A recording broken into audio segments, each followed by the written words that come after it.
আলাইকুম সুপ্রিয় দর্শক, সবাইকে রমজানের শুভেচ্ছা, রমজান মোবারক। তো প্রিয় দর্শক, এই রমজানকে নিয়ে আমরা এখন আপনাদেরকে সুন্দর একটি কবিতা উপস্থাপন করে শোনাবো।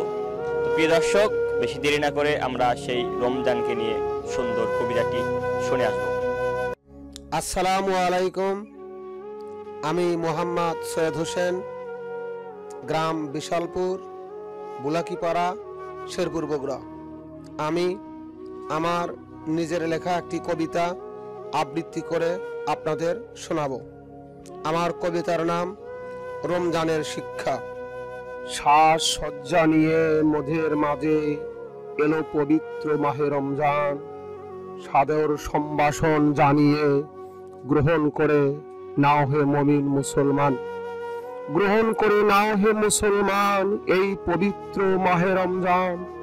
রমজানের কি প্রতিদান আছে তা জানেন আল্লাহ সে মহান। কি মধু আছে, কি সুধা আছে ওই মাহে রমজানে। সারা বছরের জীবন বিধান আছে ওই প্রশিক্ষণে।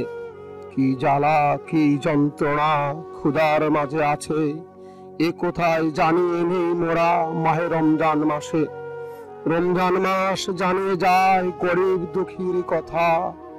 তোমরা হইও তাদের সহায়, তোমরাই পিতামাতা।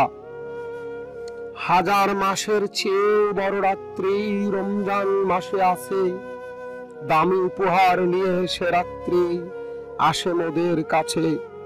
পাপ তাপ ভুল অপরাধ ধুয়ে মুছে নিয়ে যায়। সারা বছরের জীবন ডায়েরি মোদের দিয়ে যায়। রোজা হলো ঢাল তলোয়ার, রোজা আত্মসংযম। রোজার সাহায্যে চেনা যায় যত আছে কুমন। রোজার শেষে রমজান খুশির বার্তা দিয়ে যায়। আনন্দের বন্যা বইয়ে রমজান নিয়ে যায় সে বিদায়। ভুলিও না হে মানব জাতি রমজান মাসের শিক্ষা।